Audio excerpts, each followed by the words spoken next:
बिस्मिल्लाहिर्रहमानिर्रहीम। अस्सलाम वालेकुम व्यूअर्स, कैसे हैं आप सब। This is your host Mohammad Daniyal Asif, back again with another video. उम्मीद करता हूँ कि आप सब खैरियत से होंगे। I hope all of you are in the best of health and spirits. I for one am very excited today because आज मैं आपके साथ डिस्कस करने जा रहा हूँ one of my most favourite topics, one that I enjoy teaching at college level, and that is the different types of speech delivery methods. तो one by one discuss करेंगे what are the different speech delivery methods, उनके pros क्या हैं, उनके cons क्या हैं, and by the end of this video आपको समझ लग जाएगी कि which method is the most preferred one और which one should you opt for. तो वीडियो को ध्यान से सुनिएगा, ठीक है। चैनल को लाइक करें, शेयर करें, सब्सक्राइब करें और बेल आइकन को भी लाजमी प्रेस करें so that you don't miss any important updates regarding the videos which are constantly being uploaded on this channel. तो without any further delay video को स्टार्ट करते हैं discussion. Let's delve into this discussion. Viewers, what are the different types of speech delivery method. सबसे पहले तो आपको ये सब पता होना चाहिए कि व्हाट इज स्पीच डिलीवरी। देखें, जब भी आप ऑडियंस के सामने जाके स्टेज पे इंटरेक्ट करते हैं, उनसे आप बात करते हैं, चाहे वो फॉर्मल स्पीच है, चाहे वो इनफॉर्मल स्पीच है, चाहे वो ब्रीफ स्पीच है, चाहे वो बहुत लेंथी स्पीच है, that is basically public speaking. अब स्पीच डिलीवरी के मेथड्स डिफरेंट होते हैं, ठीक है। वन बाय वन आपको डिस्कस करता हूँ। सबसे पहले वी हैव एक्सटेम्पोरेनियस स्पीच डिलीवरी। एक्सटेम्पोरेनियस वो कहते हैं जिसमें आप प्रॉपर एक, जिसे कहते हैं ना, आउटलाइन तैयार करके जाते हैं, आप फ्लैश कार्ड्स तैयार करते जा सकते हैं, आपने पॉइंट्स बनाए हुए हैं और आप ऑडियंस के लिहाज से अपनी जो कन्वर्सेशन है या अपनी जो आपकी डिस्कशन है, आप उसको मोल्ड कर रहे हैं। देखें, फॉर एग्जांपल अगर मैं टीचिंग कर रहा हूँ कॉलेज लेवल पे, तो ऑडियंस मेरी वहाँ पे डिफरेंट है। उनके लेवल ऑफ अंडरस्टैंडिंग के लिहाज से मैंने बात करनी है। अगर मैं मैट्रिक के बच्चों से इंटरेक्ट कर रहा हूँ, मैंने उस लेवल पे जाकर बात करनी है। अगर मैं एलिमेंट्री स्कूल में जाता हूँ और 2-3 क्लास के बच्चों को पढ़ा रहा हूँ, तो मैंने वहाँ उनके हिसाब से जो है वो अपनी डिस्कशन जो है उसको लेके चलना है, ठीक है। तो एक्सटेम्पोरेनियस में ये होता है कि आपका, लेट्स सपोज आपने 3 डिफरेंट जगहों पर एक टॉपिक पढ़ाना है, आप उस टॉपिक के पॉइंट्स में आके ले गए, आपके पास आउटलाइन है, आपके पास फ्लैश कार्ड्स हैं, लेकिन वहाँ की ऑडियंस के लिहाज से, ठीक है, आपके पास टाइम आपको कितना अलाउड है, उस लिहाज से आप अपना जो कंटेंट है उसको चेंज करते रहते हैं, उसको ऑल्टर करते रहते हैं। इससे मुराद ये है कि आप you have to make sure कि ऑडियंस एंगेज रहे, ठीक है। आपने ऑडियंस के साथ आई कॉन्टैक्ट भी करना है, you don't have to sound boring, ठीक है। सिमिलरली आपने एक ही टॉपिक पे बहुत ज़्यादा लेंथी बात भी नहीं करनी, you have to avoid verbosity and similarly you have to also have to avoid conciseness so that आपको इंपॉर्टेंट डिटेल है उसको मिट ना कर बैठे या इंपॉर्टेंट जो इन्फॉर्मेशन है वो आप एक्सक्लूड ना ही कर दें। सिमिलरली आपने ये भी मेक श्योर करना है कि आपको इररिलेवेंट इन्फॉर्मेशन या डिटेल जो है उसको ऐड ना करें। तो उसके लिए बड़ा ज़रूरी होता है कि आप जो है वो उसको प्रॉपरली रिहर्स करके प्रैक्टिस करके जाएँ। देखिए, एक्सटेम्पोरेनियस स्पीच जब तक आप प्रैक्टिस नहीं करेंगे, रिहर्स नहीं करेंगे, तब तक आपकी उसकी अच्छी बेस नहीं बनेगी। मैं आपको अपनी पर्सनल एग्जांपल देता हूँ। Viewers, back in my school days I was very shy, ठीक है, I was very nervous speaking in front of public, but gradually when I moved towards hotel management college and I was doing my diploma, तो my teachers there they inspired me a lot, they groomed my public speaking skills, ठीक है। उन्होंने बार-बार मुझे stage पर बुलाया, अपने class fellows के सामने कहा कि प्रेजेंट करो, कुछ बोलो किसी टॉपिक पे। और अब तक होता क्या गया कि with practice my non sort of, जिसे कहते हैं स्टेज फियर, जो नर्वसनेस थी, वो एंग्जाइटी थी, वो खत्म होती है और ग्रेजुअली मेरे अंदर कॉन्फिडेंस आता गया। एंड नाउ अल्हम्दुलिल्लाह I been a teacher for the past 3 years।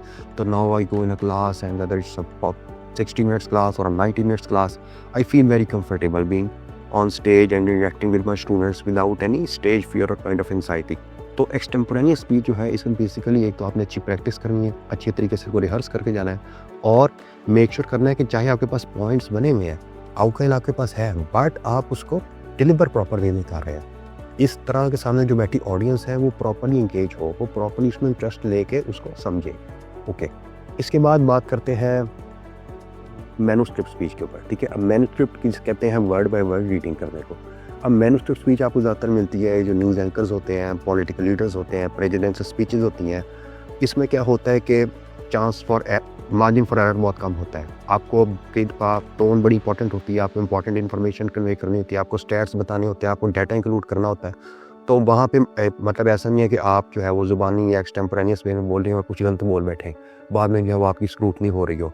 तो वहाँ पे जो है वो मैन्युस्क्रिप्ट स्पीच टाइप चलता है। उसमें होता है कि आप वर्ड बाय वर्ड रीड करते हैं, आप इन्फॉर्मेशन जो है वो लिख के लाते हैं, बट स्टिल मैन्युस्क्रिप्ट में अगर आप वर्ड बाय वर्ड पढ़ रहे हैं तो स्टिल जो है वो आप अपनी पिच को लो और हाई करके, या आप जो है वो ऑडियंस के साथ आई कॉन्टैक्ट सामने करके जो है वो इंगेजिंग उसको भी बना सकते हैं, ठीक है, ताकि ऑडियंस बोर ना हो। अगर आप जस्ट पेज से जो है वो उसको पढ़ी जाएंगे तो सामने जो बैठी ऑडियंस है वो डिसइंटरेस्टेड हो जाएगी, वो अपने इंटरेस्ट खो बैठेगी, वो इधर उधर आपस में बातें करने लग पड़ेंगे और आपकी जो कम्युनिकेशन है वो अफेक्टिव कम्युनिकेशन ही बन सकेगी। कम्युनिकेशन बेसिकली होती है कि आपने बात की और अगले ने सुन ली, लेकिन हमने इफेक्टिव कम्युनिकेशन की स्टेट जो है ना वो रीच करनी है। इफेक्टिव कम्युनिकेशन बेसिकली तब होती है जब सेंडर जिस टोन में, जिस कॉन्टेंट में, कॉन्टेक्स्ट में बात कर रहा है, रिसीवर उसको उसी टोन और उसी कॉन्टेक्स्ट में समझे, फिर जाके जो है ना वो प्रॉपर स्टेट की होती है इफेक्टिव कम्युनिकेशन। तो इस चीज़ का ख्याल रखना है। अच्छा, मैन्युस्क्रिप्ट के बाद आ जाती है आपकी मेमोराइज स्पीच। अब मेमोराइज स्पीच बेसिकली कहते हैं रट्टा मारने को, कि आप रट्टा मार के चले गए और आपने रट्टा रटाया जो कंटेंट है वो डिलीवर कर दिया। इसका प्रो ये है कि आपकी जो इन्फॉर्मेशन है वो बड़ी चीप जो है वो आपको याद होती है, ठीक है। आपका कंटेंट बड़ा अच्छा बोलते हो, अगले को बड़ा अच्छा इंप्रेशन लगता है कि ये बगैर देखे, बगैर पेज की तरफ देखे या बगैर कोई ऑडियो विजुअल हेल्प लिए इंसान जो है वो डिलीवर कर रहा है स्पीच। तो ये जो स्पीकर है, ये जो प्रेजेंटर है, इसके पास बहुत नॉलेज है। बट कौन इसका ये है कि अगर कहीं आप दरमियान से कोई पॉइंट भूल गए तो फिर आप कंफ्यूज हो जाओगे, ठीक है। फिर आप ना आगे जाने जोगे ना पीछे जाने जोगे। अच्छा, दूसरा बड़ा कौन क्या है कि इसमें आपका ऑडियंस के साथ कुछ आई टू आई इंटरेक्शन नहीं होगा, ठीक है। आप जस्ट जो है वो रटा मार के मतलब बोल ही जा रहे हो और you will sound very robotic, जैसे किसी रोबोट के अंदर इंफॉर्मेशन पुट इन हुई है और वो बोली जा रहा है, डिलीवर कर जा रहा है, सामने ऑडियंस को देख भी नहीं था। क्योंकि अगर आप ऑडियंस के दरमियान में सवाल लेने लग पड़ोगे या आप दरमियान में लॉन्ग पॉजेस लोगे तो फिर पॉसिबल है कि आप अपना जो कुछ मेमोराइज किया है आप वो कहीं पॉइंट्स भूल जाओ। तो इसलिए मेमोराइज स्पीच बेसिकली होती है कि आपने बस रट्टा लगाया हुआ है और आप उस हिसाब से डिलीवर कर रहे हो। अच्छा, ये कहाँ पे यूज़ होती है? फॉर एग्जांपल अगर एक स्टूडेंट है, उसने वाइवा देना है टीचर को या प्रेजेंटेशन प्रेजेंट करना है क्लास के सामने, तो वो मेमोराइज कर आ गया सब कुछ। या ये जो मोटिवेशनल स्पीकर्स होते हैं जिन्होंने ये मोटिवेशनल टॉक्स करनी होती है, ये कंटेंट जो है उसको मेमोराइज कर आते हैं, क्योंकि ज़ाहिर अगर ये पेज से देख के पढ़ेंगे मैन्युस्क्रिप्ट वे में तो वो अच्छा इंप्रेशन नहीं आएगा। तो ये इस चीज़ को रिहर्स करके कंटेंट को मेमोराइज करके आते हैं। तो that is where memorise speech works best. अच्छा, इसके बाद फोर्थ कैटेगरी है इम्प्रॉम्प्टू स्पीकिंग की। इम्प्रॉम्प्टू कहते हैं, जिसे कहते हैं ना मौके पे जो है वो कुछ माइंड में मेकअप करना और बोलना। क्रिएटिविटी इसमें आपकी चेक होती है, आपकी क्रिटिकल थिंकिंग चेक होती है, ठीक है। आपको लैंग्वेज के ऊपर कितना वूड है ये चेक होता है। अगेन, जितना आप अपना नॉलेज बढ़ाएंगे, जितनी ज़्यादा आप लैंग्वेज की प्रैक्टिस करेंगे, जितना ज़्यादा आप रिहर्स करेंगे, जितनी ज़्यादा फ्लुएंसी लाएंगे, उतनी ही ज़्यादा बेटर जो है वो आप एक इम्प्रॉम्प्टू स्पीकर बन सकेंगे। Otherwise you will be lacking ideas, you will be lacking vocabulary different, you will lack coming up with different words. तो वहाँ पे जो सबसे बड़ा कम्युनिकेशन का फ्लॉ है ना, वो है चीज़ को यहाँ से यहाँ पे लाना। तो आपके माइंड में नो डाउट आइडियाज़ बहुत होंगे, there will be a storm of ideas in your mind, but आप उनको अपनी टंग के थ्रू उनको एक्सप्रेस नहीं कर सकेंगे, आप उनको चैनलाइज नहीं कर सकेंगे, ठीक है। आप उनका आउटपुट नहीं दे सकेंगे, वो जस्ट इनपुट रह जाएगी, आउटपुट नहीं आएगी कुछ भी। तो इसके इम्प्रॉम्प्टू स्पीकर जो है वो अच्छा इम्प्रॉम्प्टू स्पीकर बनने के लिए बहुत ज़रूरी है कि आपकी प्रैक्टिस हो, आपके अंदर क्रिएटिविटी हो, ठीक है। अब फॉर एग्जांपल आप एक टीचर हैं और आप पढ़ा रहे हो, सडनली एक स्टूडेंट जो है वो क्वेश्चन कोई पूछ लेता है, ऐसा क्वेश्चन जो आपने नहीं सोचा हुआ था कि आपको पूछा जा सकता है, वहाँ पर आपकी इम्प्रॉम्प्टू स्पीकिंग चेक होगी कि एक मौके पर आपने कुछ माइंड में you have to come up with something और आपने अपनी क्रिएटिविटी यूज़ करनी है, ठीक है। That is very impromptu situation. फिर सिमिलरली आप अपने फ्रेंड की वेडिंग पे गए, तो आप जस्ट वहाँ फंक्शन इंजॉय करने गए थे, बट सडनली वहाँ पे सारों ने कह दिया आपको कि ये चूँकि आपके फ्रेंड की शादी है तो आप स्टेज पर आएँ और अपने फ्रेंड के बारे में कुछ लाइन्स हैं वो बोलें, उसकी तारीफ़ करें।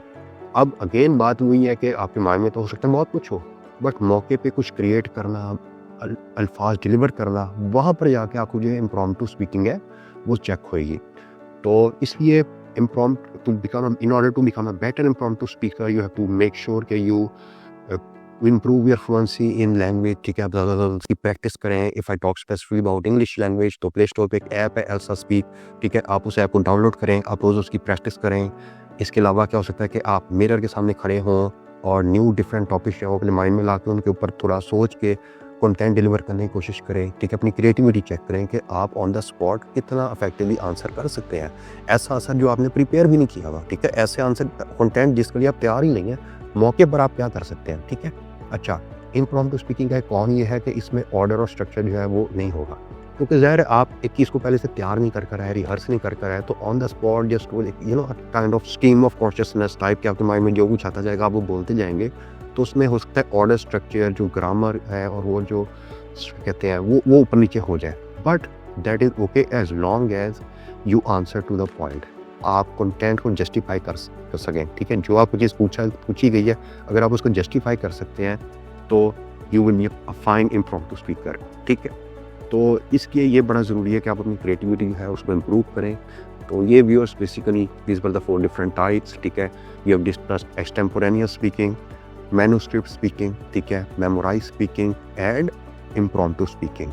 तो ये बात पे मैं छोड़ता हूँ कि आप डिसाइड करें कि which one works best for you. Again ये डिफरेंट सिचुएशन में वेरी करता रहेगा, ठीक है। ये ऐसा कोई कॉन्टेक्स्ट फिक्स नहीं हम कर सकते कि जी हमेशा एक्सटेम्पोरेनियस स्पीकिंग ही होनी चाहिए या हमेशा मैन्युस्क्रिप्ट या मेमोराइज के लिए आपको जाना चाहिए। ये डिपेंड करता है कि आपकी ऑडियंस क्या है, ठीक है, आपका टॉपिक क्या है, आपका what is your goal of speaking, ठीक है, आपके पास टाइम कितना है, ठीक है। आपने वर्बोसिटी को भी अवॉइड करना है और आपने at the same time conciseness को भी अवॉइड करना है। तो ज़्यादा से ज़्यादा कोशिश करें, प्रैक्टिस करें, ठीक है, in order to become a better and fluent speaker. और अपनी स्किल्स पे जो है वो कन्वर्सेशनल स्किल्स पे जो है वो जोर दें, तो इंशाल्लाह यू विल बी फाइन, ठीक है। तो उम्मीद करता हूँ कि वीडियो आपको पसंद आई होगी, ठीक है। आप कमेंट सेक्शन में अपना फीडबैक लाजमी दें कि how you found today's lecture and also recommend which topic would you like me to explore next, ठीक है। आप सबसे मुलाकात होगी इंशाल्लाह अगली वीडियो में। तब तक के लिए अपना ख्याल रखें, दुआ में याद रखें। स्टे सेफ, स्टे ब्लेस्ड, अल्लाह हाफिज़।